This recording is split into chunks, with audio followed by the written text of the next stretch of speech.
Yes. Second batch. चलिए girls, ये तो इसी में 18 पे लेके आऊंगा।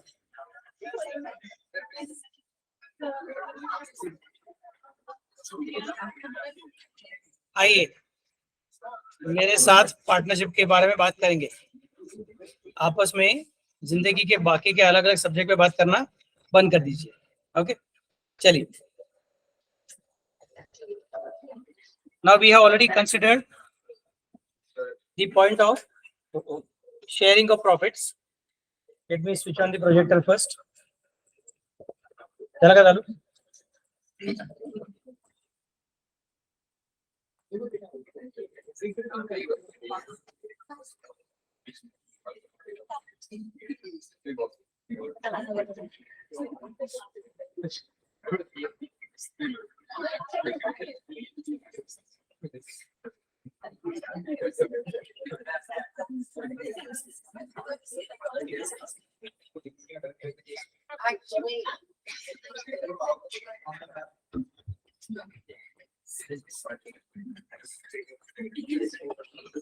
चला चालू करो। Okay.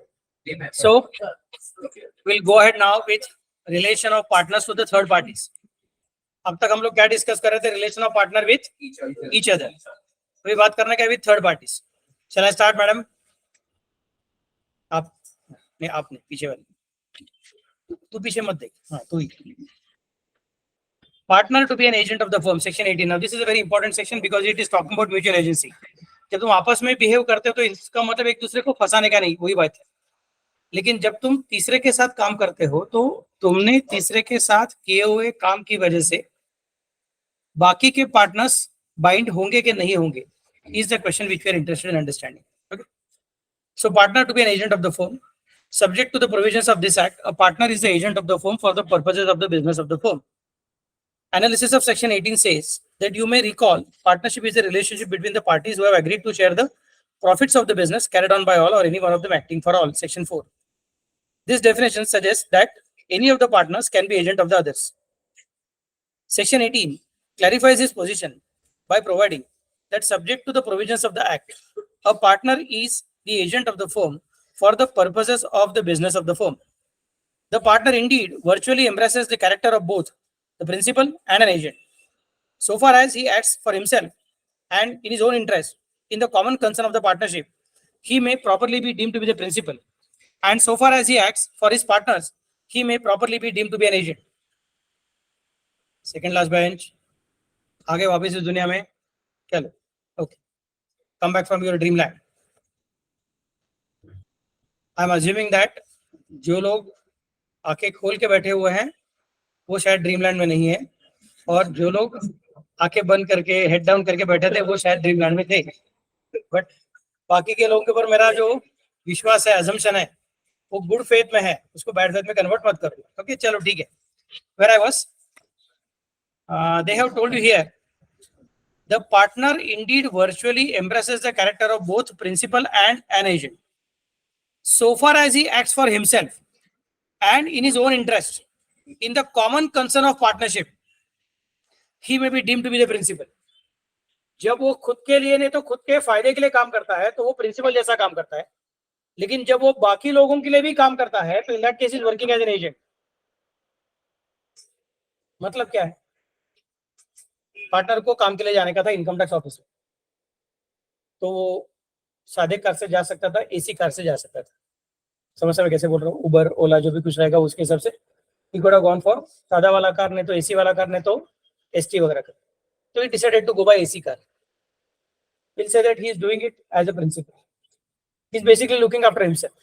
तो मेरा तबीयत खराब नहीं होना चाहिए, मैं टाइम पे पहुंचना चाहिए, बस से जाऊंगा 2 मिनट के साथ लेट भी हो जाऊंगा, कार से जाऊंगा तो विदाउट एसी का कार रहेगा तो वहां पे जाते थे पसीना पसीना हो जाऊंगा, इनकम टैक्स ऑफिसर को लगा हम लोग कुछ तो फ्रॉड कर रहे हैं। ओके, उससे जब पहले से थोड़ा जरा ठीक ठाक जाता हूँ, प्रेजेंटेबल जाता हूँ, अपने फॉर्म का जो स्टेटस है उसके हिसाब से दिखना चाहिए मैं। So is going by AC car. मैं बोलूंगा he is acting as a principal here, he is now thinking of his own interest, how is going to be presentable, and बाद में उसके बाद उसको बाकी के भी काम करना है कि वो सब काम के लिए भी उसके पास एनर्जी रहना चाहिए, accordingly deciding to save the time as well as save his energy. So he is not acting as an agent while he is dealing with the taxi driver, he is acting as a principal ना। समझ मैं कैसे बोल रहा हूँ? तो जो third party है, मतलब कौन, टैक्सी ड्राइवर, नहीं तो ओला उबेर जो भी कुछ कंपनी रहेगा, उनके साथ ये पार्टनर का रिलेशनशिप कैसा है? He is a principal into himself, he is a principal into himself, there is no problem. Anyway, it is not going to bind the entire firm for the act which is done by him here. लेकिन जब वो बाकी sub partner को भी जिस act की वजह से रिस्पॉन्सिबिलिटी आएगा, लायबिलिटी आएगा, ऐसा काम करता रहेगा, तो in that case he should accept that he is not behaving as a principal but is behaving as an agent. इसका रियल मतलब क्या होता है? जब तुम ऐसी कोई चीज करते हो, ऐसा कोई काम करते हो जिसकी वजह से बाकी के पार्टनर, किधर है फोन पे, अच्छा ऐसी, ओके. तो फोन हाथ में रहता तो मैं कैसे खेलती थी, ऐसा सोचती थी कि हाँ अरे मैं करूंगी वो करूंगी करके. चलो ठीक है, ओके, बी विद मी. मुझे असेसमेंट में टेंशन आया कि अरे तो सिंसियर लड़की है, मैं देखा जनरली तेरा ध्यान रहता है करके. चलो ठीक है, चल वी गो अहेड. तो अगर जिस काम की वजह से वो बाकी के पार्टनर को लायबल करवाएगा, रिस्पॉन्सिबल करवाएगा, वो काम करते वक्त उसको याद रखना पड़ेगा कि he is going to be acting as an agent. मैंने इसके पहले तुमको 2-3 बार बोला हुआ है कि एजेंट का मतलब क्या हो जाता है. एजेंट मतलब जो कभी खुद ब खुद ग्राउंड बना नहीं सकता है, जो खुद ब खुद बाउंड्रीज क्रिएट नहीं कर सकता है, जिसके लिए किसी और ने बाउंड्री क्रिएट करता है और उसको बाउंड्री के अंदर खेलने का रहता है, that person is called as an agent. और जो बाउंड्री को बढ़ा सकता है, ड्रॉ कर सकता है, रीड्रॉ कर सकता है, वो क्या बन जाता है? प्रिंसिपल. मैंने सिंपल एग्जांपल क्या दिया तुम लोगों को, एलआईसी ने 10 पॉलिसी निकाला हुआ था और तुमको एजेंट करके अपॉइंट किया था, तुमको 10 पॉलिसी बेचने को मिलेगा. एलआईसी ने 11वां पॉलिसी निकाला, फिर तुम 11 पॉलिसी बेच सकते हो. एलआईसी ने 10 पॉलिसी निकाला हुआ है और तुम एक नया वाला पॉलिसी बेचते हो, बाद में एलआईसी को बोलते हो मैंने ये पॉलिसी बेचा, आप बनाओ पॉलिसी. ये पॉसिबल नहीं. LIC can create a new policy and ask you to again sell the policy, market the policy, but you can't create a new policy telling the LIC that now I have accepted the premium, you now design the policy. It's impossible. So एक boundary create करेगा, दूसरा उस boundary के अंदर खेलेगा. Principal कौन है? Market maker है. और एजेंट कौन है? मार्केट का पार्टिसिपेंट है, मार्केट प्लेयर है. क्या समझ सकते मैं कैसे बोल रहा हूँ? तो जब पार्टनर खुद के लिए काम करता है, मतलब पार्टनरशिप फर्म के लिए ही, लेकिन सिर्फ खुद को बाइंड करता है, ऐसे किसी सिचुएशन में आता है कि जहां पे बाकी पार्टनर के ऊपर रिस्पॉन्सिबिलिटी क्रिएट होने वाली नहीं है, तो उस वक्त पार्टनर प्रिंसिपल के रूप में चला जाता है. मतलब तभी पार्टनर खुद का और दायरा बढ़ा सकता है, लेकिन तब तक जब तक बाकी पार्टनर्स को रिस्पॉन्सिबल करने वाला नहीं. समझ मैं कैसे बोल रहा हूँ? थिंक अबाउट दिस सिचुएशन कि अगर वो पार्टनरशिप के लिए परचेस करने को जा रहा है, हैगलिंग करता है, बार्गेनिंग करता है कि यार नहीं और कम दे वहां पे, तो he is bargaining for the benefit of partnership. This bargain is not going to make other partners responsible for the same. In that case how much bargain he should do? मैं बोलूंगा जितना हो सके उतना कर. रुकता क्या कोई नहीं सर, बाकी के पार्टनर ने मुझे अथॉरिटी दिया नहीं कितना बार्गेन करने का. That doesn't make any sense. You are anyway the principal of the partnership firm now, because you are working for yourself or you are working for the firm which is not going to make other partners responsible for the same. In fact, it is going to give more benefit to other partners. Then you are a principal. Try to give as much benefit as is possible. Try to extract as much benefit as is possible. समझ में कैसे बोल रहा हूँ? लेकिन वो अगर loan लेने को जाता है,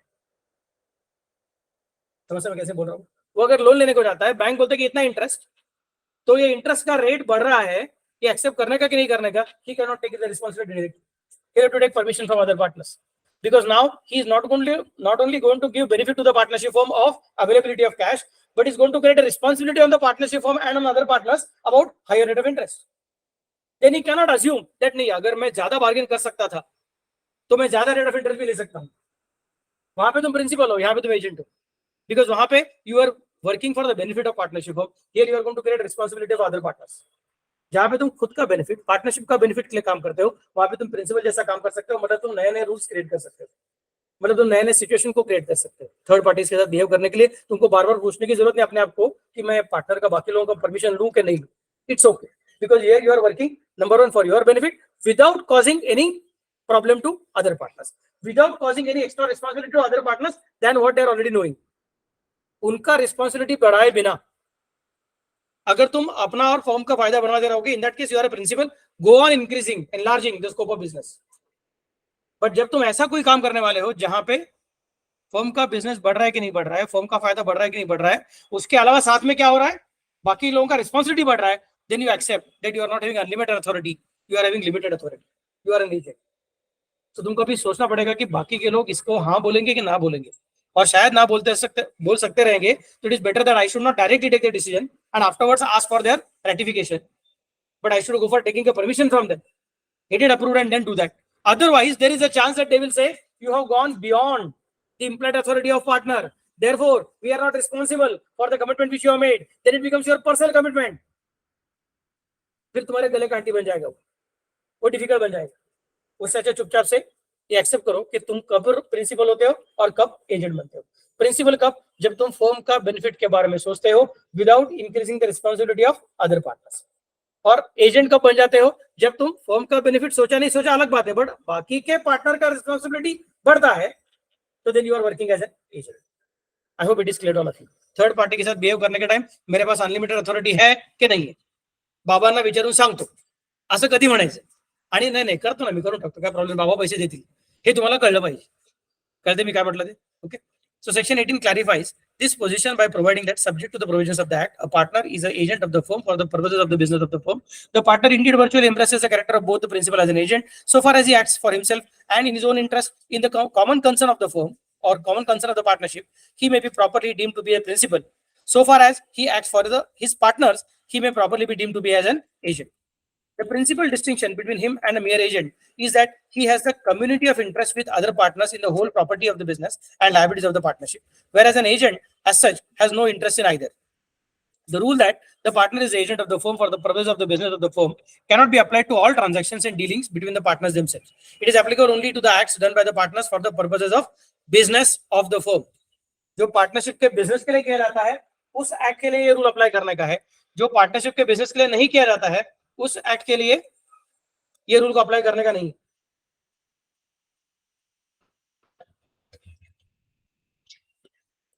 पहले सेकंड पैरा के बारे में बात करता हूं, फिर थर्ड पैरा के बारे में बात करता हूं. सेकंड पैरा क्या बोलता है कि अगर एक नॉर्मल प्रिंसिपल एजेंट की बात करेंगे तो वहां पे प्रिंसिपल है और एजेंट है, और पार्टनरशिप में भी पार्टनर प्रिंसिपल भी और एजेंट भी है. तो नॉर्मल पार्टनरशिप के अंदर का partner as an agent and agency contract के अंदर का एजेंट, इन दोनों में कुछ फर्क है कि फर्क नहीं है? बोलते है.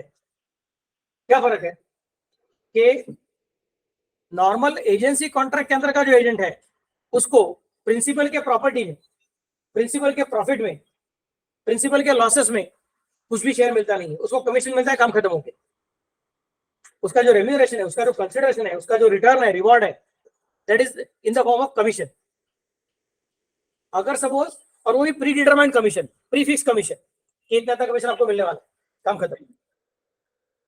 सो उसने काम कर दिया और प्रिंसिपल को लॉस हुआ रहेगा तो भी प्रिंसिपल उसको कमीशन देने वाला ही है. उसने काम कर दिया, प्रिंसिपल को डबल ट्रिपल फायदा हो गया तो भी प्रिंसिपल उसको प्री डिटरमाइंड कमीशन देने वाला है, ज्यादा कमीशन देने वाला नहीं. और कुछ भी होने दो, प्रिंसिपल का जो प्रॉपर्टी रहेगा उसके अंदर नॉर्मल एजेंट को कभी भी ओनरशिप राइट्स मिलता नहीं. Whereas when a partner is considered as an agent, it does not mean that he's going to get a commission. He doesn't get any commission from partnership firm. Although he's called as an agent, he is not considered as an agent under the agency contract. He is under the mutual agency situation. Therefore, he is not entitled to commission, but is entitled to share of profit and share in the property of the partnership firm. This is one very important point to be kept in mind when you're talking about partner as an agent. Then the third point which is mentioned, third paragraph, is that the rule that मतलब यहाँ पे भले ही agent word use क्या रहेगा तो भी ये normal agent नहीं है, स्पेशल टाइप का एजेंट है. ओके. और लास्ट पार्ट क्या बोलते हैं? The rule that the partner is an agent of the firm for the purposes of the business of the firm cannot be applied to all the transactions in dealing between the partners themselves. तो partners ने आपस में जो जो अलग अलग transactions किए रहेंगे सभी ट्रांजैक्शन के लिए बाबा अपना म्यूचुअल एजेंसी है ऐसा कंसिडर करने का नहीं. There can be some social contract between the partners which are not basically for the purpose of doing the business of the partnership. एक पार्टनर का बर्थडे है तो उसको क्या देने का, तेरे समस्या क्यों कैसे बोल रहा हूं, बाकी पार्टनर क्या दे क्या नहीं दे. तो बाबा बाकी partners, here you are not supposed to consider the principal of agency and everything because it is not for the business of the partnership firm. There is a chance that the partners are partners in this partnership firm.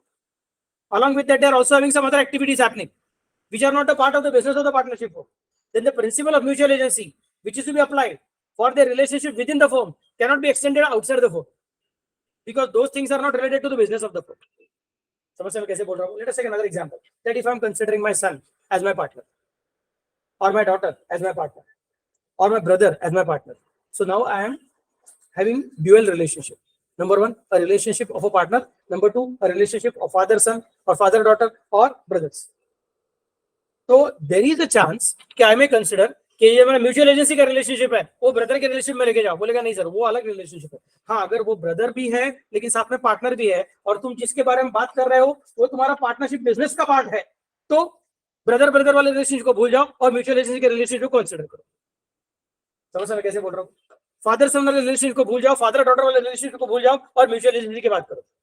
लेकिन जहां पे दिख रहा है कि अभी तुम्हारे साथ ट्रांजेक्शन हो रहा है, आपस में ट्रांजेक्शन हो रहा है, बट ये ट्रांजेक्शन का और पार्टनरशिप बिजनेस का कुछ भी संबंध नहीं है। For example, there is going to be transmission of my property to my son. समझ मैं कैसे बोल रहा हूँ? Upon my death my property will be transmitted to my sons. तो in partnership myself and two of my sons are there. तो उसमें हमारा रेशियो क्या है? हमारा रेशियो लेट अस से 1:2:1, ऐसा हमारा रेशियो है। Are you getting the point what I'm trying to say? And in that partnership we are doing certain things and upon my death my property is supposed to be transferred. तो बोलेंगे sir इधर का जो mutual agency का logic था वो वहां पे लेके जाने का है। हम बोलेंगे नहीं, वो बिजनेस ऑफ पार्टनरशिप का और इसका कोई संबंध नहीं, वो तुम्हारा transfer of property under will है, transfer of property under basic Hindu succession act है, तो उसका और पार्टनरशिप का कोई संबंध नहीं है। तो म्यूचुअल एजेंसी को सब जगह पे लेके मत आओ। जब पार्टनर्स म्यूचुअल एजेंट है and at the same time they are also in different other relationship somewhere else, then the relationship of partnership cannot be extended to every transaction which is beyond the business of partnership. It can be of the business. Is it clear to all of you? हम ये accept करते हैं कि partners कितना, दोबारा भी ये भी हो सकता है कि ABC 3 partners are there and A को बी का घर अच्छा लगा है और बी को अपना घर बेचने का है। So now there is a transaction of ABC as partners and there is a transaction of A and B as buyer and seller of house property. यहाँ पे फादर सन भी नहीं है, ब्रदर ब्रदर भी नहीं है। क्या समझ सकते कैसे बोल रहा हूँ? But the relationship of mutual agency is not extended on the transaction of buying and selling of property of B to A. क्या समझ सकते कैसे बोल रहा हूँ? So the idea is that the last rule or the last paragraph, the rule that a partner is an agent of the firm for the purposes of the business of the firm cannot be applied to all the transactions and dealing between the partners themselves. It is applicable only to that done by the partners for the purposes of the business of the firm. Clear में क्या बोल रहा हूँ? ABC 3 partners है और B को हमने बोला हुआ है कि तू पार्टनरशिप फॉर्म के लिए जगह परचेस कर।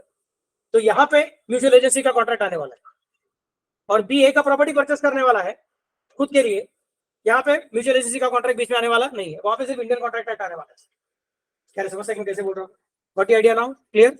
Next part, implied authority of partner. सबसे इंपॉर्टेंट शॉर्ट नोट, एग्जाम में क्वेश्चन आता ही है। इम्प्लाइड अथॉरिटी ऑफ पार्टनर, इसके 2-3 पार्ट रहते हैं। इम्प्लाइड अथॉरिटी कब होता है और इम्प्लाइड अथॉरिटी का एक्सेप्शन कौन सा है। तो बेसिक कैसे तुम्हारा कंसिडरेशन रहता है कि नहीं, कि what is the meaning of consideration, what are the essentials of valid consideration, और बाद में what are the exceptions to the rule no consideration no contract. वैसा इम्प्लाइड अथॉरिटी के लिए वैसे रहना है, what is implied authority and when implied authority is not applicable. समझ में कैसे बोल रहा हूँ? तो बहुत इंपॉर्टेंट क्वेश्चन है। पार्टनरशिप का सेकंड यूनिट में हमेशा ये क्वेश्चन आता ही, आइदर केस लॉ करके आएगा, केस स्टडी करके आएगा, अब ये सिचुएशन में इम्प्लाइड अथॉरिटी को इंप्रूव करने का कि नहीं करने का, इंक्लूड करने का कि नहीं करने का, ऐसा करके क्वेश्चन आएंगे। या फिर सीधा शॉर्ट नोट ही आएगा, explain implied authority of partner, या फिर explain exceptions to the rule of implied authority of partner. Either as a descriptive question आएगा, नहीं तो एज अ केस स्टडी का क्वेश्चन आएगा। ठीक है, क्या बोलते हैं section 19, subject to the provisions of section 22, the act of the partner which is done to carry on in the usual way business of the kind carried on by the firm binds the firm. तो जो काम वो क्या बोलते हैं, subject to the provisions of section 22, मतलब section 22 में कुछ और बोला हुआ रह सकता है तो अपने को देखना पड़ेगा, लेकिन सेक्शन 22 में जो बोला है वो उस जगह पे उसने कुछ एक्सेप्शंस क्रिएट करेंगे, उसने कुछ स्पेशल सिचुएशन क्रिएट करेंगे, तो उस सिचुएशन में सेक्शन 22 को लगाओ, फिर सेक्शन 19 को हाथ लगाने को मत आओ। सेक्शन 19 वो सब जगह पे जाएगा जहां पे सेक्शन 22 नहीं, जहां पे सेक्शन 22 कवर कर लेता है वहां पे सेक्शन 22 को फॉलो करो। क्या समझ मैं कैसे बोल रहा हूँ? और जहां पे सेक्शन 22 कवर नहीं करता है वहां पे सेक्शन 19 आएगा और वो क्या बोलेगा, the act of the partner which is done to carry on in the usual way business of the kind carried on by the firm binds the firm. तो फर्म का बिजनेस उसके यूजुअल तरीके से कैरी ऑन करने के लिए, usual मतलब हमेशा, भाई custom it is going on like that, जब से पार्टनरशिप चालू हुआ तब से ऐसे ही चालू है, तो it is happening in the usual way, there is no unusual way, there is no new thing which is immediately done. समझ मैं कैसे बोल रहा हूँ? जैसा चल रहा था वैसे चलाते जा रहे, तो हर वक्त पार्टनर इमीडिएटली बाकी पार्टनर, अरे मैं ट्रांजैक्शन करने वाला, इसके से फर्म की ओर लायबिलिटी आएगा और तुम्हारा लायबिलिटी आएगा, बोलो हाँ बोलते हो क्या, नहीं, that is okay, it is usual way ना, चलता है, then it is automatically covered under the implied authority। नहीं सर आपने बोला था जब वो फर्म के बेनिफिट के लिए काम करेगा तो in that case he is working as a principal, जब वो बाकी लोगों का रिस्पांसिबिलिटी बढ़ेगा तो is working as an agent, हम बोलेंगे yes he is working as an agent but at the same time is having implied authority. मतलब प्रिंसिपल ने यहाँ पे ग्राउंड ड्रॉ किया नहीं है, बाउंड्री ड्रॉ किया नहीं है, कौन सा दायरा है, इस दायरे के बाहर जाओगे तो you are exceeding your authority, इस दायरे के अंदर रहोगे तो you are within your authority. ऐसा दायरा ड्रॉ ही नहीं किया है, बाउंड्री ड्रॉ ही नहीं किया है, फिर भी हम बोलेंगे कि वो जो खेला है वो बराबर खेला है, फिर भी हम बोलेंगे वो जो खेला है वो बराबर खेला है, क्योंकि it is not covered by the drawn boundary, it is covered by the implied boundary. Short note का नाम क्या है, सेक्शन 19 का नाम क्या है, इम्प्लाइड अथॉरिटी ऑफ पार्टनर। मतलब even if it is not mention in the partnership, even if it is not specifically agreed by the partners that which partner is having which authority, still certain transactions which are done in the regular course of business in their usual manner, then it is assumed that the partner is behaving in his implied authority. So मतलब partner को दो type के authority आते हैं, एक कौन सा, express authority, specified authority, clearly stated authority, और दूसरा कौन सा, implied authority. Implied authority comes from section 19, but section 19 क्या बोलता है, मैंने पार्टनर ने किए हुए ट्रांजैक्शन को इम्प्लाइड अथॉरिटी के अंदर कवर करने के लिए जरूरी क्या है, it should be the regular business of the firm, irregular transaction should not be covered here, regular day to day, and it should be in the usual way. If it is done not in the usual way, in that case it will not be considered as a transaction which is governed under section 19. In that case it will be covered automatically by different situation. तो वहां पे उसको implied authority का तलवार, implied authority की ढाल लेके नहीं मैं बच गया ऐसा बोलने को अलाउड नहीं, हम बोले कि sorry you are now exposed, you can not say that I am going to be shielded by the section 19 saying that ये इम्प्लाइड अथॉरिटी है, बाकी सबका जिम्मेदारी आ चुका है। हम बोलेंगे बाकी सबका जिम्मेदारी तब आएगा जब तुम रेगुलर बिजनेस को कर रहे हो और यूजुअल ट्रांजैक्शंस को कर रहे हो, यूजुअल मेथड से कर रहे हो। समझ में कैसे बोल रहा हूँ, अरे कुछ तो बोलो। Next part, the authority of a partner to bind a firm conferred by this section is called as the implied authority. In the absence of any usage or custom of the trade to the contrary, implied authority of the partner does not empower him. तो भैया देखो, एक तो क्या है, in the absence of any usage or custom of trade to the contrary, मतलब section 19 क्या कर रहा है कि section 19 is basically looking at the customs of the trade. So let us, and somebody is working as a retailer, तो इनका business जैसे चल रहा है उनका यूजुअल वे, और इनका बिजनेस जैसे चल रहा है उनका यूजुअल वे, ये दोनों अलग अलग रहने वाले हैं क्योंकि ये होलसेलर्स है और ये रिटेलर्स है। तो इनका बिजनेस में जो पार्टनर्स है वो इम्प्लाइड अथॉरिटी के तहत काम कर रहे हैं कि इम्प्लाइड अथॉरिटी के बाहर काम कर रहे हैं, ये देखने के लिए इनके बिजनेस का बिहेवियर मत देखा करो, इनके कॉम्पिटिटर का बिजनेस देखा करो। जनरली सब होलसेलर कैसे काम करते देखो, ये होलसेलर्स है ऑफ क्लॉथ और वो होलसेलर्स है ऑफ फूड ग्रेन्स, तो इनके पार्टनर्स इम्प्लाइड अथॉरिटी में क्या करते हैं और उनके पार्टनर्स इम्प्लाइड अथॉरिटी में क्या करते हैं, दोनों होलसेलर, तो इनका उनका हम लोग कंपेयर कर सकते हैं, बोलेंगे नहीं नहीं फिर फूड ग्रेन वाले होलसेलर्स को ढूंढो, उनका बिजनेस किस तरह चलता है देखो, फिर देखो कि उनका पार्टनर बाकी सब बिजनेस में रहता तो भी उसको ये अथॉरिटी मिलता था कि नहीं मिलता था, वैसा बिहेव कंसीडर करके देखो। समझ में कैसे बोल रहा हूँ, यार मैन्युफैक्चरिंग वाला बिजनेस, इलेक्ट्रॉनिक मैन्युफैक्चरिंग तो अलग चीज, अलग सिचुएशन, इंडस्ट्रियल मैन्युफैक्चरिंग अलग सिचुएशन है, एग्रीकल्चरल मैन्युफैक्चरिंग अलग सिचुएशन है, यार समझ सकते कैसे बोल रहा हूँ, टेक्नोलॉजी एनिमल मैन्युफैक्चरिंग अलग सिचुएशन, पेन कवर मत करो। तो जो अलग अलग टाइप का बिजनेस रहेगा उस बिजनेस के बाकी के एंटिटीज का जनरल कस्टम्स एंड ट्रेडिशंस क्या रहता है वो समझने का तुमको समझेगा कि जनरल ये बिजनेस कैसे किया जाता है, and then you can identify कि उनका इम्प्लाइड अथॉरिटी कैसे क्रिएट होता है। इम्प्लाइड अथॉरिटीज सबको पता है, मतलब मैं आपके पास आता हूँ, आप पार्टनरशिप फॉर्म हो क्या, आपके पास आता हूँ आप प्रोप्राइटरी बिजनेस हो क्या, आपके पास आता हूँ अगर आप प्राइवेट लिमिटेड कंपनी हो, कोई पब्लिक लिमिटेड कंपनी, कोई ट्रस्ट है, कोई कुछ और है, तो भी जब मैं इनके साथ नहीं तो किसी और के साथ डील करना चाहता तो मेरे मन में ये रहता है कि सामने वालों को इतना पता ही रहेगा बाय डिफॉल्ट। समझ में कैसे बोल रहा हूँ, क्योंकि ये टाइप का बिजनेस करने वाले कोई भी रहते, उनका form of business organization can be anything, but generally transaction are done like this only. ये वाले ट्रांजेक्शन हमेशा कैश में किए जाते हैं, ये वाले ट्रांजेक्शन में हमेशा 45 डेज का क्रेडिट मांगा ही जाता है, ये वाले ट्रांजेक्शन में हमेशा इतना डिस्काउंट मिल ही सकता है। यार समझ सकते कैसे बोल रहा हूँ, तो फिर बाद में ये नहीं कंसिडर करने का, for example you 3 are partners ABC, चलो तू भी ले ले एबीसीडी, इसको बुरा लगे सर मुझे अकेले को साइड में छोड़ के, एक तो एसी चाले ऊपर से बाहर निकलते, तो एबीसीडी 4 लोग पार्टनर्स है और ये मेरे साथ डील कर रही है, she is selling goods to me, I am the customer of their partnership firm, I am the debtor, तो she is offering me 10% discount. मैं बोला ठीक है, I am ready to purchase this particular thing, 10% discount. बाद में बाकी के लोग आते बोलते 10% डिस्काउंट क्या को दिया, समझ में कैसे बोल रहा हूँ, 10% डिस्काउंट क्या को दिया, बोलते नहीं इम्प्लाइड अथॉरिटी में दिया। मैं बोलता हूँ मैं तो 10% डिस्काउंट के बाद का 90% क्या पैसा दूंगा, बाकी बोलते ऐसा हो नहीं सकता sir, contract is void because she has gone beyond her authority. She is working as an agent, उसने डिस्काउंट दिया तो हमको लॉस हो गया, लॉस हो गया मतलब she is creating responsibility on us, then she is supposed to take permission from us, she is not taking permission from us, that means this particular discount is not applicable to you, तो आप पूरा पैसा दे दो वरना contract void है। यार समस्या में कैसे बोल रहे हैं, तो हम लोग को कोर्ट में लेके जाएंगे, आपने इसका ट्रांजैक्शन करने वाले पूछा था क्या कि उसका अथॉरिटी है कि नहीं करके, बोलूंगा यार ऐसा सब मत किया करो, मैं इनके पास जाऊंगा किसी और के पास जाऊंगा, 10% डिस्काउंट तो कस्टम्स ऑफ द ट्रेड है, तो even if you have not specifically given our permission, even if that is going to reduce your profits, still इतना बड़ा क्वांटिटी में आपके पास से परचेस करूं किसी और के से परचेस करूंगा तो ये डिस्काउंट तो बनता ही है मुझे, तो in that case I am assuming that she is working with the employed authority of the partner, customs of trade. सबको समझने में कैसे बोल रहा हूँ, what idea?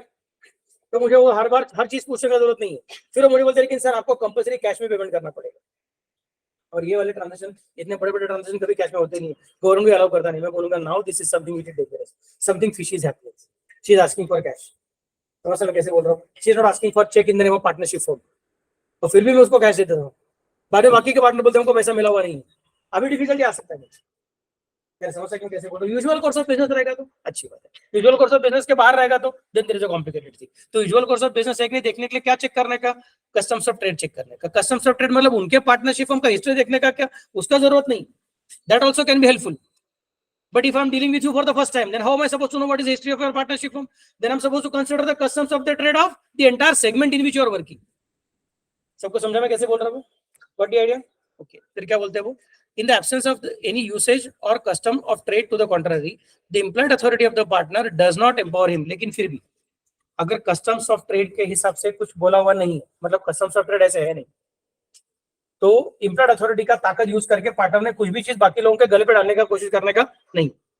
So here we are specifying submit a dispute relating to the business of the firm to arbitration, मतलब here we are, you tell me, ये sentence ऊपर का जो है पॉइंट नंबर ए के ऊपर का जो पॉइंट नंबर 2 लिखा हुआ है उसको पढ़ के आपको क्या लगता है? Point number 2 is talking about expansion of the limits of implied authority, it is trying to put restriction to the limits of implied authority.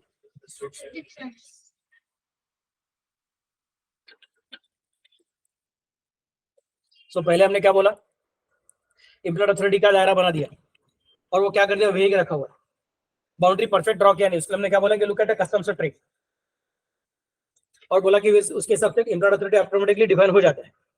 Employed authority की वजह से भले ही तुमने बाकी के पार्टनर के से एक्सप्रेस अथॉरिटी लिया हुआ नहीं रहेगा तो भी, भले ही तुम उनके लिए एजेंट करके काम करते रहोगे तो भी, भले ही उनका परमिशन है कि नहीं हमको मालूम नहीं रहेगा तो भी, तुमने जो किया है उसके से बाकी लोग ऑटोमेटिकली बाइंड हो जाएंगे, ये इम्प्लॉयड अथॉरिटी है।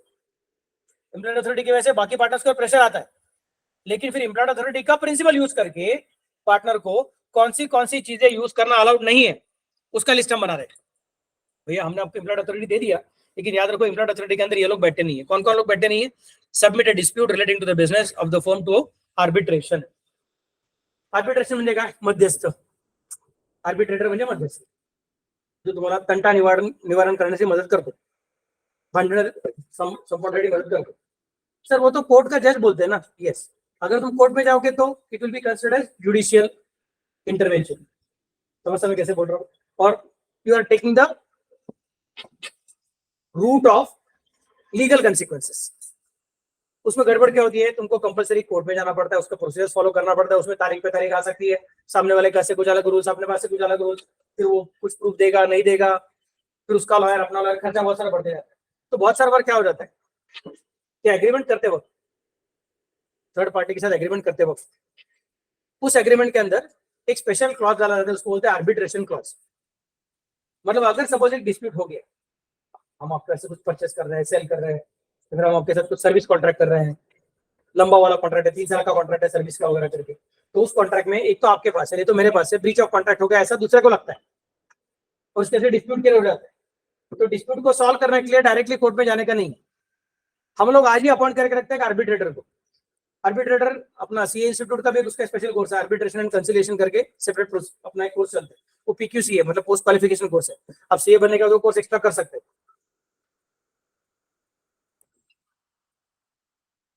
अब सीए बनने का तो वो वाला कोर्स कर सकते हैं। समझ में क्या बोल रहा हूँ? तो in that case you can be appointed as an arbitrator.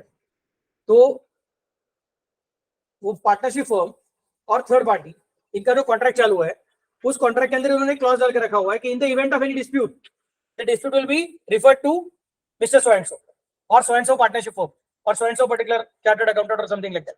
समझा मैं कैसे बोल रहा हूँ? आर्बिट्रेशन का जो एक्ट है उसका सेपरेट एक्ट है, आर्बिट्रेशन एंड कंसिलिएशन एक्ट नाम का एक सेपरेट एक्ट है। उस एक्ट में that person need not be a जज who is working as an arbitrator, there are different qualifications they have specified for the same. That person should be having a lot of business acumen.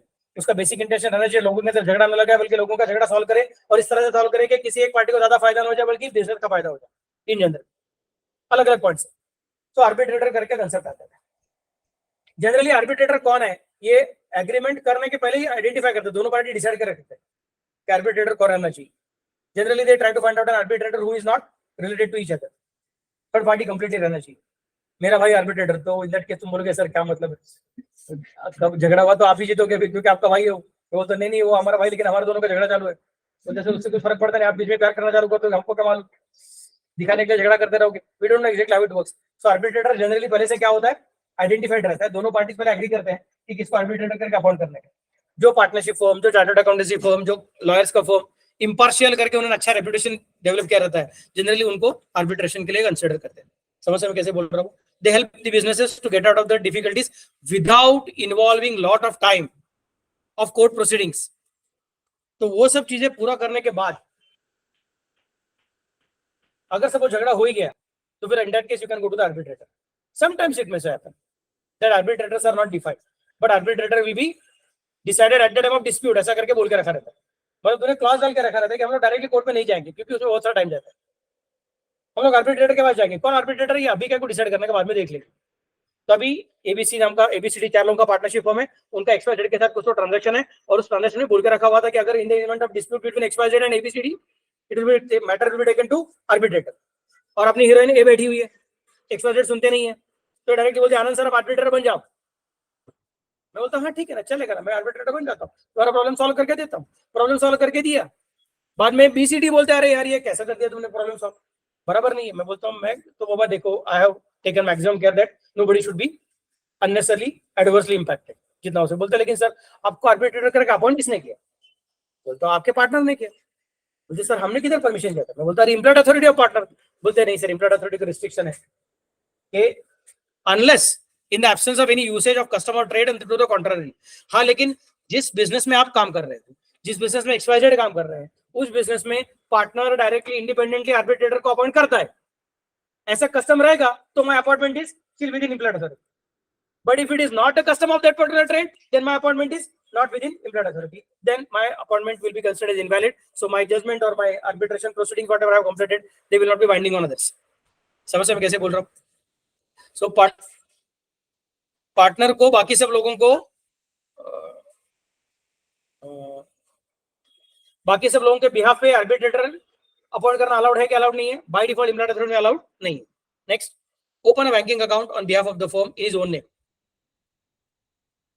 Partnership का पैसा डालने के लिए खुद के नाम से बैंक अकाउंट ओपन करना अलाउड नहीं है। प्लीज ऐसा मत सोचो कि पार्टनर खुद का बैंक अकाउंट ओपन नहीं कर सकता है, वो तो खुद का बैंक अकाउंट भी ओपन कर सकता है, बट वो पार्टनरशिप का पैसा खुद का अकाउंट में डालने के लिए उसको अलाउड किया हुआ नहीं। मैं टेम्पररी पर्पस के लिए फट से मेरे बैंक अकाउंट में डाल दूंगा और बाद में फिर क्या करूंगा, पार्टनरशिप को ट्रांसफर करूंगा, वो सब नहीं करने का। समझ में कैसे बोल रहा हूँ? नेक्स्ट, कॉम्प्रोमाइज और रिलिंक्विश एनी क्लेम और portion of a claim bye the firm. Compromise और रिलिंक्विश एनी क्लेम और portion of a claim bye the firm. Compromise में क्या है? थोड़ा सा चलिए थोड़ा तुम आगे, तुमको एडीडी सिखाया रहेगा ना, ADD ADD average due date नहीं सिखाया, अकाउंट करना चालू है ना, तो एडीडी बाद में आएगा फिर मेरे पास। एवरेज ड्यू डेट टॉपिक तुमको कभी नहीं था क्या रविवार में? ओके ठीक है चलिए। तो हमारा अलग अलग ट्रांजैक्शन से बिल ऑफ एक्सचेंज का multiple bill of exchanges are there, they are having different due dates. तो हम लोग बोल रहे हैं चल अभी क्या करेंगे, all the transactions will try to settle on one single day. यार समझ सकते कैसे बोल रहे हो? All the transactions will try to settle on one single day. नहीं तो बाबा ठीक है तुम्हारे पर हमारा क्लेम चालू है, वो क्लेम बहुत दिन से पेंडिंग है, हमने इतना इंटरेस्ट मांगा हुआ है, सामने वाला पार्टी बोलता है सर देखो छोड़ दो, चलो आप ऐसा कर लो, मैं आपको आधा इंटरेस्ट दे देता हूँ, बाकी का एडजस्ट कर लो। उतना सारा का सारा उतना देता हूँ, अगर आपको चलता रहेगा तो ले दे पैसा। हम बोलेंगे sorry you are not working with your income authority, उन्होंने बोल के रखा है कॉम्प्रोमाइज किया है, आधा इंटरेस्ट छोड़ दिया। और रिलिंक्विश एनी क्लेम और पोर्शन ऑफ अ क्लेम रिलिंक्विशमेंट छोड़ देना फिर से एक बार कॉम्प्रोमाइज अलग अलग तरीके का रह सकता है रिलिंक्विशिंग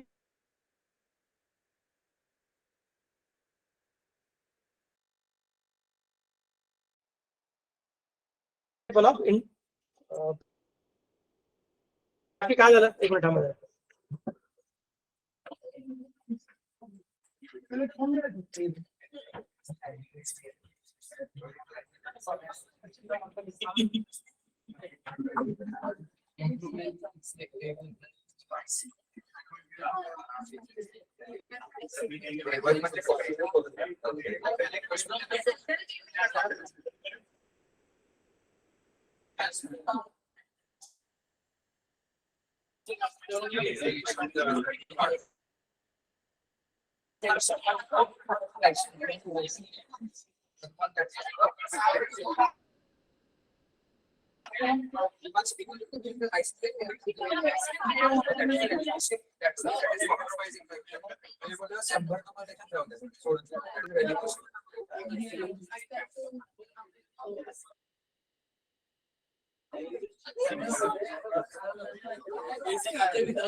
सीए इंटर का अपना टेस्ट सीरीज चालू है फुल सिलेबस का, तो एक दिन पेपर, एक दिन छुट्टी, फिर नेक्स्ट पेपर, ऐसा करके अपना सिस्टम चालू है। तो आज मेरा दूसरा पेपर है, परसों फर्स्ट पेपर था अकाउंट्स का। मैं और कौशल सर हमेशा फाउंडेशन के बच्चों को बोल के रखते हैं कि 12वीं का रिजल्ट लगने के बाद तुमको तुम्हारा ग्रेजुएशन का एडमिशन लेने का रहता है। तो ग्रेजुएशन का एडमिशन हो सके तो पुणे यूनिवर्सिटी का कॉलेज में ही लेने का, ऑटोनोमस कॉलेज में नहीं लेने का, और हो सके तो ऐसे कॉलेज में लेने का कि जहाँ पे तुमको ज्यादा प्रेशर नहीं है। वैसा कॉलेज कौन सा है? KHS is very good college for that, because many students are doing chartered accountancy, they go there. तो कॉलेज बहुत सारा अकोमोडेट करता है, टाइम पास करने वाले बच्चों को मदद नहीं करता है, लेकिन जो स्टूडेंट सिंसियरली काम करते हैं वो क्लास के पास से उसका एक लेटर मांगते हैं कि वो ऐसे ऐसा अपने क्लास में पढ़ रहा है करके। In that case they are not saying ठीक है पढ़ाई मत करो, दे आर जस्ट सेइंग ठीक है आपका अटेंडेंस का जो रिक्वायरमेंट है, नहीं कि आप कॉलेज में बिल्कुल जाने का नहीं हो रहा करके, you are required to go for that particular thing. But Sakshi ये लड़की थी वो, और वो दूसरा एक कॉलेज में थे, घर वाले में गए थे, घर वाले भी ऑटोनोमस हो चुका है। तो अभी गड़बड़ क्या है, एग्जाम आगे तो मेन एग्जाम दोनों क्लास हो रहा है, तो फिर घर से पेपर लिखो, मैं तुमको पेपर देके रखूंगा, यहाँ से पेपर लेके एडजस्टमेंट करते बैठना पड़ता है। अभी प्रेशर को कम करने का कोशिश किया, फिर भी मन के और प्रेशर आता है ना, अभी इसका पढ़ाई करूँ कि उसका पढ़ाई करूँ। तो ये प्रेशर कम से कम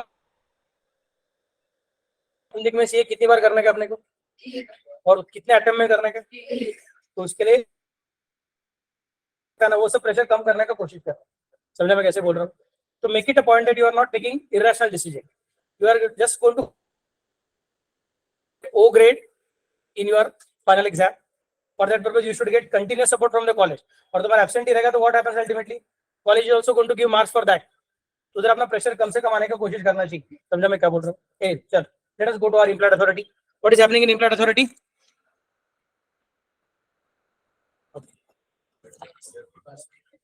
Compromise or relinquish any claim or portion of a claim by the firm. Withdraw a suit or proceedings filed on behalf of the firm.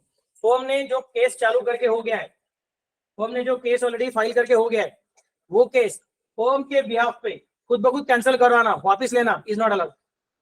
You are not supposed to do that particular thing. समझ में क्या बोल रहा हूं? Firm ने किया है ना, तो फिर फर्म को डिसाइड करना। तो नहीं सर, एम्प्लॉयड अथॉरिटी में कर दूंगा, एम्प्लॉयड अथॉरिटी के अंदर नहीं बैठता, कानून तुमको ऑटोमेटिक इतना परमिशन देता नहीं। हाँ, लेकिन ये कस्टम्स ऑफ ट्रेड में रहेगा तो if the business in which you are working, your partnership firm is working, वो पर्टिकुलर बिजनेस का ये कस्टम है, क्या सिंगल पार्टनर कैन डायरेक्टली। उन्होंने सबसे पहले क्या बोल के रखा है, in the absence of any usage of custom of trade to the contrary. तो ऐसा कुछ कस्टम रहेगा तो ठीक है, नहीं रहेगा तो in that case employed authority में आता नहीं। एक पॉइंट कौन सा दोबारा, admit any liability in a suit or proceeding against the firm. Firm के खिलाफ डाला नहीं है, फर्म के खिलाफ किसी ने केस डाला है और उस केस का निकाल आ रहा है, तो उन्होंने बोला कि ठीक है हम आपका केस डिसमिस कर देंगे अगर आप इतना लायबिलिटी एक्सेप्ट करोगे तो। क्या समझ में क्या बोल रहा हूँ? पार्टनर बोलते ठीक है चलो केस डिसमिस करो दो, ये तुम डायरेक्टली नहीं कर सकते, you'll have to take permission from other partners. It doesn't come in your employed authority. Next, acquire immovable property on behalf of the firm. Firm के behalf पे immovable property direct stock purchase कर सकते, goods purchase करना allowed है, वो problem नहीं है। Plant and machinery purchase करना भी अलाउड है। क्या बोला? immovable property, vehicle परचेस करना वो सब ठीक, that's okay. Immovable property that means it is going to create long term rights. समझ हम कैसे बोलते, तो वहां पे employed authority की बात करने की नहीं। Is it clear all of it? Then comes the next point, point number F हो गया अपना। आगे point number G, transfer immovable property belonging to the firm. एक तो फर्म के नाम से इमूवेबल प्रॉपर्टी परचेस मत करना, और दूसरा फर्म का इमूवेबल प्रॉपर्टी डायरेक्टली बेच मत देना under employed authority. And enter into partnership on behalf of the firm. किसी और पार्टनरशिप पे अपने पार्टनरशिप को जोड़ना मत, without taking permission of all other partners. सबको समझा मैं कैसे बोल रहा हूँ? तो very simple points. Number 1, employed authority का मतलब क्या है? हर वक्त पार्टनर में एक दूसरे को पूछने की जरूरत नहीं, मेरा बाउंड्री क्या है, मेरा बाउंड्री क्या है, कुछ नहीं। There are certain things which are defined not just by the partner but by the partnership act itself. That is called as employed authority. Employed authority क्या बोलता है? Number 1, it should be according to the usage of customs and trade of business. फिर ये भी बोला है कि partner, अगर पार्टनर आपस में भी पार्टनर है और ऊपर से और किसी ट्रांजेक्शन में एक दूसरे के साथ जुड़े हुए हैं, तो एम्प्लॉयड अथॉरिटी का principle which is applied for partnership relationship can not be extended to other relationship. वो भी सीख के हो गया। फिर बोला लेकिन इतना याद रखो, इम्प्लॉयड अथॉरिटी की वजह से जो एक्स्ट्राऑर्डिनरी ताकत पार्टनर को मिल चुकी है कि बार बार पूछे बिना वो डायरेक्टली ट्रांजेक्शन कर सकता है, ये अथॉरिटी को यूज करके उसको ABCDEFGH तक खेलने को अलाउड नहीं। कौन से लोग हैं वहां पे? नंबर 1 फटाफट से बताओ। Dispute submission to the arbitration. Opening a bank account in his personal name for depositing the partnership funds. Next part is next withdraw suit or admit any liability in a suit against the firm or acquire immovable property or sale of immovable property or ultimately enter into the partnership on behalf of the firm.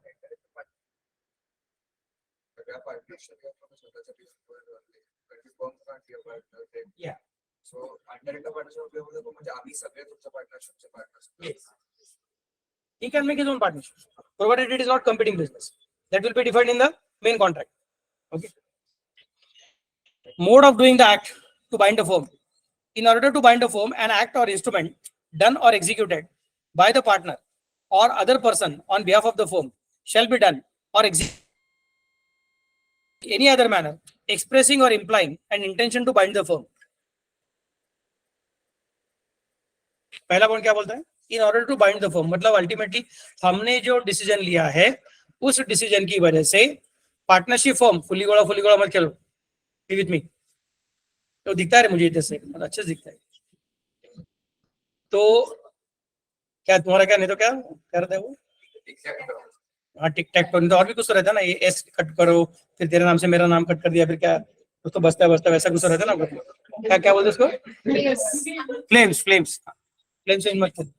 चलो okay, देखो मेरा lecture entertaining करने का जिम्मेदारी मेरा नहीं है, मेरा लेक्चर इंफॉर्मेटिव करने का जिम्मेदारी मेरा है। लेकिन अगर तुम एंटरटेनमेंट के लिए क्लास को आते रहो, I am assuming that you already know that chartered accountancy is a profession for not entertainment. Okay, तो थोड़ा इसमें गड़बड़ हो जाता है। अगर आपको डांस और गाना वाना चाहिए रहेगा तो ऑलरेडी बोल के रखा है 3 घंटे का picture, no villain, no heroine, no scene change, एक ही हीरो और वही बड़बड़ करेगा। ओके चलो ठीक है, बी विद मी। मैं किधर था? In order to bind the firm, मतलब अपने को काम तो मैं करूंगा लेकिन जिम्मेदारी पूरे फर्म का होगा, इसको बोलते हैं बाइंडिंग ऑफ द फर्म। काम मैं करूंगा लेकिन जिम्मेदारी पूरे फर्म का हो जाएगा। ये मैं कब करवा सकता हूं? तो बोलते हैं an act or an instrument done or executed by a partner or other person on behalf of the firm shall be done or executed in the firm name or in any other manner expressing or implying an intention to bind the firm. पहली बात, N act और instrument, ऐसा दो चीज बोल रहे हैं।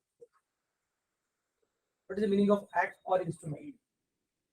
When they are talking about act, they are talking about transaction, buying, selling, वगैरह वगैरह।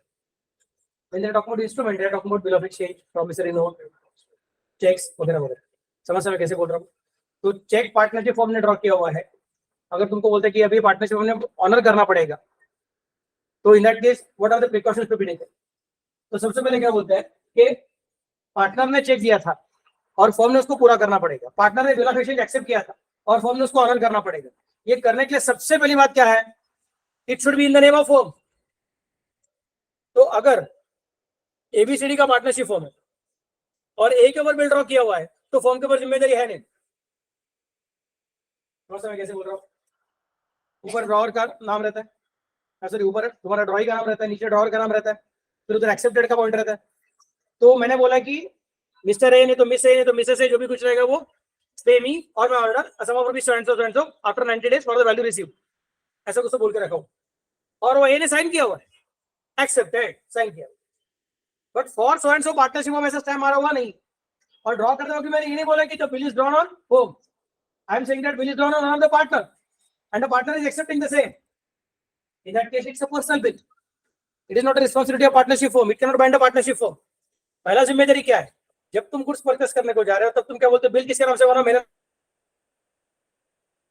तुम गुड्स परचेस कर रहे हो, बोल रहे हो कि बिल किसके नाम से बना? फर्म के नाम से बना। इन दैट केस फर्म बाइंड हो सकती है, फर्म बाइंड होगी, इसका गारंटी नहीं है, बट बाइंड हो सकती है।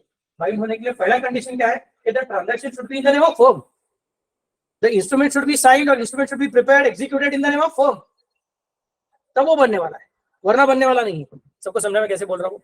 नहीं सर, हमने फर्म के नाम से किया हुआ नहीं, हमारा जो ट्रांजैक्शन है उसमें हमने एक्सप्रेसली फर्म का नाम डाला हुआ नहीं। जो इंस्ट्रूमेंट है उसमें हमने एक्सप्रेसली फर्म का नाम डाला हुआ नहीं है, लेकिन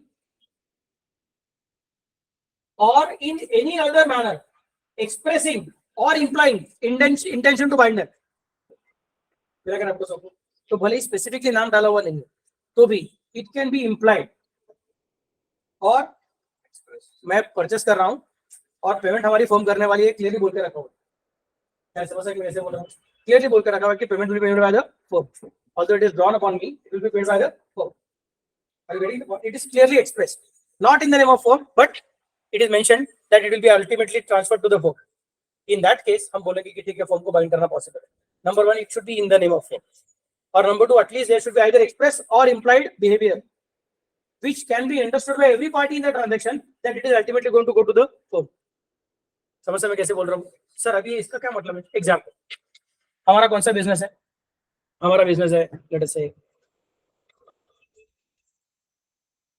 गेहूं, चावल, फ्रूट्स, इसका सबका हमारा कोल्ड स्टोरेज बड़ा वाला है, समझ मैं कैसे बोल रहा हूँ? और मैं परचेस कर रहा हूँ, मैं पार्टनर, मैं परचेस कर रहा हूँ CCTV cameras, high definition CCTV cameras, जो हमारा गोल्ड का बिजनेस है, गोल्ड स्मिथ, कॉमन हरी पेठे ज्वेलर्स, समझा मैं कैसे बोल रहा हूँ? हमारा बड़ा वाला बिजनेस, बड़ा वाला पेढ़ी है हमारा, अलग तरीके का, मैं high definition CCTV cameras purchase कर रहा हूँ, एक नहीं दो नहीं, at a time 100, at a time 1000, समझ मैं कैसे बोल रहा हूँ? Are you getting the point? I'm the partner going to that CCTV company, thinking of purchasing at the time CCTV camera, general वाला नहीं हो, ब्लैक, ऐसा ब्लैक एंड व्हाइट वाला नहीं, एकदम हाई डेफिनेशन कलर वाला, दूर से पकड़ेगा और क्लियर इमेज आएगा करके, एंड बहुत लंबा वाला वायर्स परचेस कर रहा हूँ. यू टेल, किसी को अपने घर में ऐसा सीसीटीवी कैमरा का जरूरत पड़ता है कि नहीं? मेरा दूसरा, तो it is implied now by the behavior that this partner is interested in purchasing it for the business. तो बिल बनाने के लिए अभी तक कोई बिल बना ही नहीं, सिर्फ लेके गया, बोलता ठीक है बाद में बिल बनाते, आप मुझे डिलीवरी दे दो, अच्छा ठीक है, आप हमेशा का आदमी दे दो, उसको कुछ प्रॉब्लम नहीं है, फिर बड़ा वाला तो नो प्रॉब्लम के बारे में. तो सप्लायर ने दे दिया, अभी तक बिल बनाया नहीं, बाद में सप्लायर फोन करके बोल रहा है सर बिल किसके नाम से बनाओ, बाकी पार्टनर बोलता है इम्प्लॉयड अथॉरिटी में नहीं आता है, हमारा नाम से किधर, तो ये बिल हमारे नाम से बनाने का नहीं, अभी उसके पास से पैसे वसूल करो, बोलेगा मेरे पास से कैसे वसूल करने का, ये 500 कैमरा लेके मैं क्या मतलब किधर घूमूंगा, ये तो अपने पार्टनरशिप होंगे नहीं था होगा.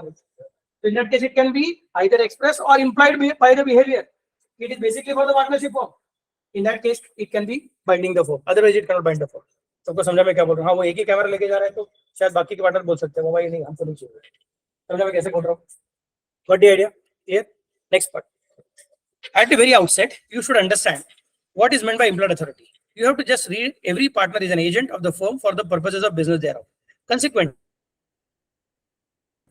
whatever may be their private arrangement between themselves, each partner is the agent of every other in every matter connected with the partnership business. His acts bind the firm. Section 19, subsection 1 and 22 deal with the implied authority of the partner. The impact of these sections is that the act of the partner which is done to carry on in the usual way business of the kind carried on by the firm binds the firm, provided that the act is done by the firm in the firm name or any manner expressing or implying the intention to bind the firm. Such an authority of the partner to bind the firm is called his implied authority. It is, however, subject to the following restrictions. The act done must relate to the usual business of the firm. That is, the act done by the partner must be within the scope of his authority and related to the normal business of the firm. The act is such as is done for normal conduct of the business of the firm. The usual way of carrying on the business will depend on the nature and circumstances of each particular case. Section 19, subsection 1. The act is to be done in the name of the firm or in any other manner expressing or implying an intention to bind the firm. Thus, a partner has implied authority to bind a firm by all acts done by him in all the matters connected with the partnership business and which are done in the usual way and are not in the nature beyond the scope of partnership. You must remember that an implied authority of the partner may differ in different kinds of businesses. So, हर एक business से implied authority आता नहीं है. Food grain का business अलग, कपड़े का business अलग, टेक्नोलॉजी का बिजनेस अलग, सॉफ्टवेयर का बिजनेस अलग, सर्विसेज का बिजनेस अलग, बाइंग एंड सेलिंग का बिजनेस अलग, मैन्युफैक्चरिंग का बिजनेस अलग, होटल वाला बिजनेस अलग, रोड कंस्ट्रक्शन का बिजनेस अलग, टोल कलेक्शन का बिजनेस अलग, सब अलग अलग है. हर एक बिजनेस का इम्प्लॉयड अथॉरिटी क्या रहेगा, वो बिजनेस का जनरल बिहेवियर क्या देख के समझ में आएगा. Okay, there is no preset rule कि सब बिजनेस में ये इम्प्लॉयड अथॉरिटी रहता है.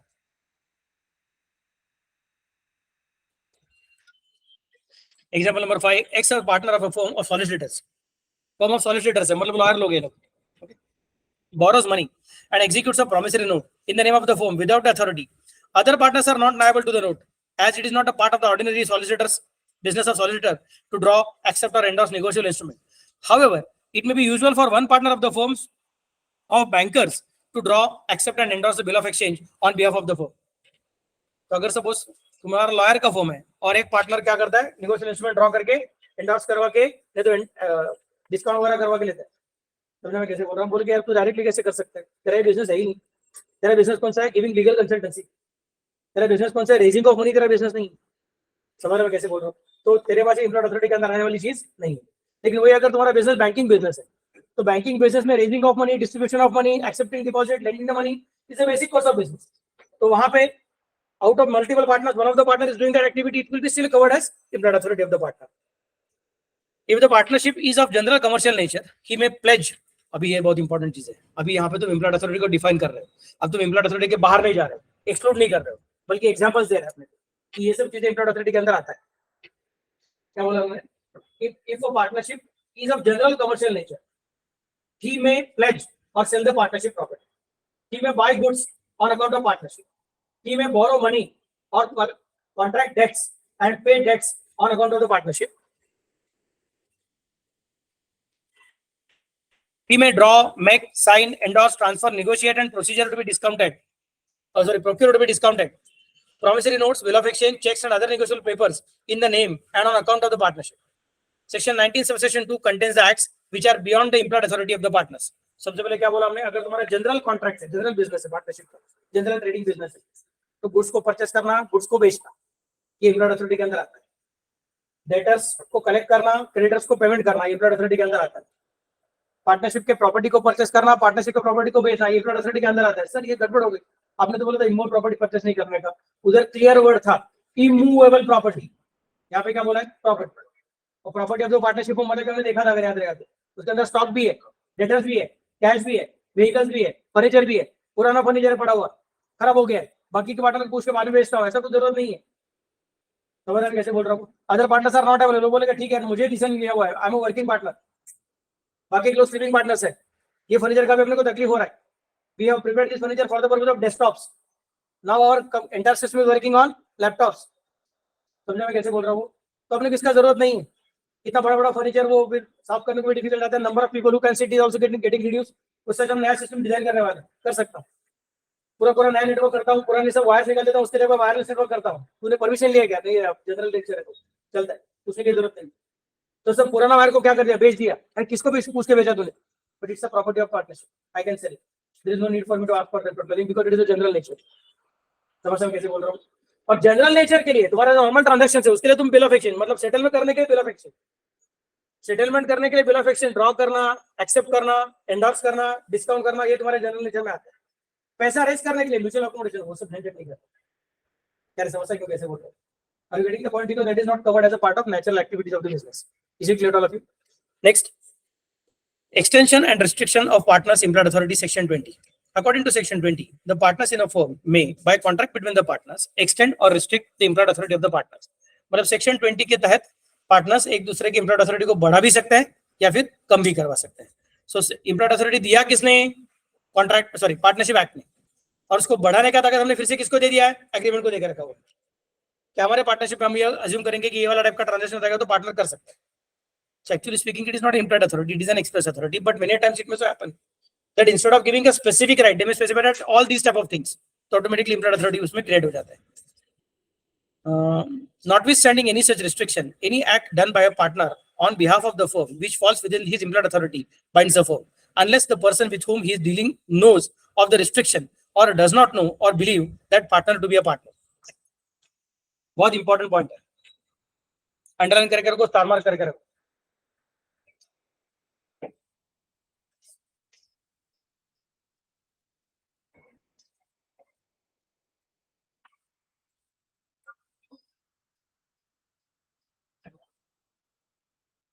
थोड़ा सा घुमा फिरा पॉइंट है, बट समझोगे तो तुमको उसका प्यार आ जाएगा. बहुत मस्त पॉइंट. क्या बोलता है देखो, according to section 20, the partners in a firm may, by contract between the partners, extend or restrict the implied authority of partners. मतलब नंबर 1, implied authority किसने क्रिएट करके दिया? पार्टनरशिप एक्ट ने क्रिएट करके दिया. implied authority रहता है कि नहीं रहता है, कौन डिसाइड करता है? ये पार्टनरशिप एक्ट डिसाइड करता है. पार्टनरशिप एक्ट के वजह से और पार्टनरशिप सबको पता रहता है, तो you are the third party and these 4 people are the partners. So you are looking at a transaction to be done by you with Mr. A. ABCD 4 partners है, तुम थर्ड पार्टी हो और तुम एक ऐसा ट्रांजैक्शन कर रहे हो, तो ए ने बाकी पार्टनर के पास से अथॉरिटी लिया है कि नहीं लिया है, ये हर बार चेक करने का जिम्मेदारी तुम्हारे पास नहीं है. If the transaction is in the ordinary course of business, क्या समझता क्यों कैसे बोल रहा हूँ, and if the transaction is according to the customs of the trade, तो थर्ड पार्टी होने के बावजूद तुमको चिंता करने की जरूरत नहीं है. You are going to be saved by Indian partnership act, because Indian partnership act states that there are limited authorities of the partner. If the transaction is in ordinary course of business, if the transaction is according to customs of trade, then although you have not asked whether the partner is actually having a specific authority or not, still the action done with the partner or taken with the partner is going to bind not only the partner but the entire partnership firm. ये तुमको पता है. लेकिन ABCD specifically agreement करके ए के काम करने के कुछ चीजों को रिस्ट्रिक्शन लाके रखा हुआ है कि A can not do this. कैसे बोल रहा हूँ, let us take example. ABCD का पार्टनरशिप होता है और उसमें जनरल ट्रांजैक्शंस थे, तो उसके अंदर बाय डिफॉल्ट जनरल ट्रांजैक्शन होने की वजह से सभी पार्टनर को पार्टनरशिप फर्म का प्रॉपर्टी परचेस करना है तो बेचना अलाउड था इंडियन अथॉरिटी की वजह से. क्या समझ में क्या बोल रहा हूँ. लेकिन एबीसी ने एग्री करके रखा था कि mister A can not sell the property of the partnership firm. कौन सा इमोल प्रॉपर्टी का तो बात ही छोड़, but he can not sell any property of the firm. क्या समझ में कैसे बोल रहा हूँ. ए के इंप्लाइड अथॉरिटी को रिस्ट्रिक्शन लाया हुआ है, बीसीडी के अथॉरिटी को रिस्ट्रिक्शन लाया हुआ नहीं. You are the third party. All of us are the third party.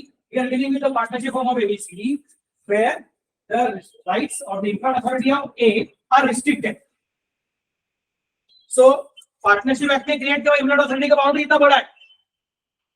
BCD का BCD का implied authority का boundary same to same है. लेकिन A का जो boundary है, वो थोड़ा छोटा किया हुआ. Certain transactions are excluded from the implied authority of Mr. A by specific agreement between the partners. I hope you can visualize what is happening now. चलते क्या चलते आता पुढे काय होतं बघा. Notwithstanding any such restriction, any act done by a partner on behalf of the firm which falls within his implied authority binds the firm unless the person with whom he is dealing knows of the restriction and does not know or believe that the partner is to be a partner. मतलब ये sentence के तुम्हारा partner का holding out automatically create होता है actually speaking. और एक बहुत इंपॉर्टेंट चीज, अभी हम थर्ड पार्टी थे, हम एबीसीडी नाम के फर्म के साथ काम करने को गए थे, हमारे साथ बात करने को कौन आया था, ए आया था. एबीसीडी ने सभी पार्टनर्स को काम करने के लिए खुला छोड़ने के पहले बोल के रखा था कि A is not allowed to sell the property of the firm. So the firm has created restriction on the implied authority of A, and we are meeting A, and we are buying the property of firm. A is selling the property of firm, that means A is crossing his restrictions. He's still within implied authority, but he's crossing his restriction. His implied authority is restricted, but total implied authority के अंदर ही है. क्या समझ सकते कैसे बोल रहा हूँ. पार्टनरशिप एक्ट ने क्रिएट किए हुए implied authority के अंदर है, बट उसके फॉर्म ने क्रिएट किए हुए रिस्ट्रिक्शन के बाहर है. तो क्वेश्चन ऐसा है कि उसने हमारे साथ जो ट्रांजैक्शन किया है वो ट्रांजैक्शन फर्म को बाइंड करेगा कि नहीं करेगा. अगर हमको ये पता ही नहीं है कि उसके ऊपर रिस्ट्रिक्शन डाला हुआ है, क्या समझ सकें कैसे बोल रहा हूँ. अगर हमको ये पता ही नहीं है, that means we are acting in good faith. Sale of goods, no seller can transfer better title to the buyer than he himself has. उसको कुछ एक्सेप्शन है. If the buyer is buying the goods in good faith from the person who is not a seller or who is not the owner, without knowing that he is not the owner, then his title becomes clear. याद है क्या? Sale of goods act. No seller can transfer better title to the buyer than he himself has. Ex nado facto non officer अच्छी वैसा कुछ sentence है like non have it. याद आएगा सबको. तो वो जो लॉजिक वो यहाँ पे लाया हुआ कि भैया आपने, हम तो इम्प्लॉयड अथॉरिटी को अज्यूम करके जा रहे थे, हमको तो सेक्शन 19 ने बोल कर रखा था कि पार्टनर ऐसे ऐसे सब चीजें कर सकते हैं. तो हम तो देख रहे थे कस्टम्स ऑफ ट्रेड ऐसे ही है, जिस बिजनेस में आप काम कर रहे हो उस बिजनेस में सभी पार्टनर्स पार्टनरशिप का प्रॉपर्टी बेच सकते हैं. इमूवेबल को नहीं बेच सकते, हमको पता है, बट मूवेबल को तो बेच सकते हैं. तो हमको पता ही था. तो हम कुछ नया ट्रांजैक्शन करने को नहीं जाते. It was in the ordinary course of business. We were still working in the implied authority of the partners, and you have created one restriction on one of the partners. That is something which is known only to you. We are not knowing We are completely unaware of this kind of restriction, and we are acting in good faith. We are not interested in deceiving the partnership firm. क्या समझ सकते हो कैसे बोल रहा हूँ कि partnership firm का प्रॉपर्टी कम पैसे में हथियार लेने का, ऐसा कुछ हमारा इंटरेस्ट नहीं है. हम जेन्युइन ट्रांजेक्शन करने को जा रहे हैं. In that case, we are not going to be held responsible for this kind of activity. Our authority to bind the firm is still going to be valid as it is. सबको समझ में कैसे बोल रहा हूँ. और यही principal अगर हमारा प्रिंसिपल है holding out. If the firm is telling that he is a partner or he is telling that he is a partner, and third parties are not having any reason to believe that they are telling lie, and that's why they are entering into transaction with him, then afterwards he cannot take the responsibility. Then that person becomes partner by established or partner by holding out. क्या समझ सकते हो कैसे बोल रहा हूँ. Provided the transactions are in the ordinary course of business and according to the customs of the trade. क्या समझ सकते हो कैसे बोल रहा हूँ. Are you getting the point? अरे उसको बोल बस काम करना. ये बहुत इंपॉर्टेंट पॉइंट है याद रखना. Analysis of section 20. The implied authority for partner may be extended or restricted contracts between the partners under the following conditions. The restrictions imposed on the implied authority of the partner by agreement shall be effective against the third party. The third party knows about the restrictions and the third party does not know that he is dealing with the partner in the firm. तो third party के खिलाफ वो restriction applicable हो सकते हैं क्या?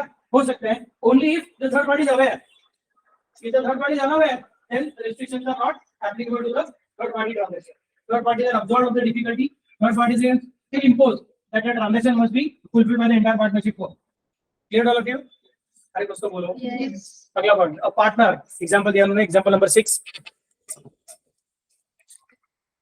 Does not believe that partner to be a partner. Does not know that he is dealing. Does not believe. Does not know or believe that partner to be a partner. The third party does not know that he is dealing with a partner in the firm. Notwithstanding this last certain, हाँ. notwithstanding any such restriction, any. वही तो holding out का बोल रहे हैं ना हम लोग. हाँ. But तो डज नॉट नो दैट मतलब उसको मालूम नहीं कि वो पार्टनर है कि नहीं है करके.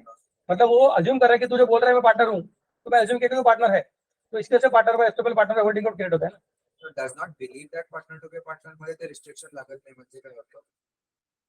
मला कळलं काय म्हणतो. What are you saying? Unless the person with whom he is dealing knows of the restriction or does not know or believe that partner to be a partner. मतलब उसको मालूम है कि वो पार्टनर नहीं है, फिर भी उसका ट्रांजैक्शन कर रहा है, तो इन दैट केस वो जो रिस्ट्रिक्शन ऑटोमेटिक एप्लीकेबल हो गया. मतलब if I know that you are a partner but I don't know about your restriction, then the restriction is not against me. If I know that you are a partner, although you are not a partner, I am being told that you are a partner and that's why I am dealing with you, then it is still going to create holding out. But if I know that you are not a partner and I am dealing with you as if you are a partner, तो मतलब वो no seller to that अपना जो logic था seller पुस्तक को यहाँ पे आ गया. If the buyer is aware that the seller's title is not clear, then the buyer's title also is not clear. So if you know, उन्होंने क्या बोला है कि ये restriction अप्लाई नहीं होगा करके इसके बारे में बोलते हैं. So if they know that the person is not a partner, then they cannot bind a partnership form for the same. Example number 6. A partner borrows from B rupees 1,000 in the name of the firm, but in excess of his authority, and utilizes the same in paying off the debts of the firm. Here, the fact that the firm has contracted debts suggests that it is a trading firm, and as such, it is within the implied authority of A to borrow money for the business of the firm. This implied authority, as you may have noticed, may be restricted by an agreement between him and other partners. Now, if B, the lender, is unaware of the restriction imposed on A, the firm will be still liable to repay the money to B. On the contrary, B's awareness as to this restriction will absolve the firm of its liability to repay to the amount to Mr. B. It may be noted that the above mentioned extension or restriction is only possible with the consent of all the partners. Any one partner or even the majority of the partners cannot restrict or extend the implied authority. किसी भी partner के employed authority को बढ़ाने का है नहीं तो कम करने का है, तो उसके लिए क्या लगेगा? यूनानिमस डिसीजन लगेगा. मेजॉरिटी डिसीजन लगने वाला नहीं है. एग्जांपल समझ में आया कि एग्जांपल डिस्कस करूं मैं? एग्जांपल में क्या हुआ था? ट्रेडिंग फर्म था और अपना एक पार्टनर है, उसने क्या किया? बी नाम के लेंडर के पास से लोन लिया हुआ है. हमने क्या किया है? लोन लेने का जो ताकत है उसको रिस्ट्रिक्ट करके रखा. A can not take the loan more than ₹10,000. Just example, A can take a loan but not more than ₹10,000. ऐसा हमने रूल बना के रखा था. और अपने ए ने क्या कर दिया? 11,000 का लोन ले लिया. फिर फॉर्म बोलती है बी के पास से जो लोन लिया उसको हम लोग रिपे नहीं करेंगे. बी बोलते देखो भैया आपका ट्रेडिंग फॉर्म है, ट्रेडिंग फॉर्म में एक पार्टनर पार्टनरशिप फॉर्म के डेट्स को पे ऑफ करने के लिए लोन लेता है. बहुत नॉर्मल चीज है. बैंक ऑर्डर फ्लेग वगैरह क्या क्या अलग अलग चीजें होता रहता है. सो मुझे पता भी नहीं था कि आपने एक जो राइट ऑफ और may be capacity of taking loans है उसको 10,000 तक लिमिट करके रखा है, मुझे पता भी नहीं था. So I'm unaware of that entire restriction which you have created. I'm unaware that you have reduced his implied authority. I'm unaware that you have reduced his boundary. So I'm still having every right to get a contract executed, and the firm is entirely liable for paying or rupees 11,000 for. तो कुछ समझा मैं कैसे बोल रहा हूँ. This is where we complete today's point. Now next point is partners authority in emergency that will consider day after tomorrow. कल मेरा लेक्चर नहीं है और मेरे ख्याल से अतुल सर लेक्चर लेने वाले, लेकिन तुमको सर कंफर्म कर देंगे. एक बार सर को पूछ लेना. समझ मैं कैसे बोल रहा हूँ. परसों मेरा लेक्चर है टाइम पे एज यूजुअल.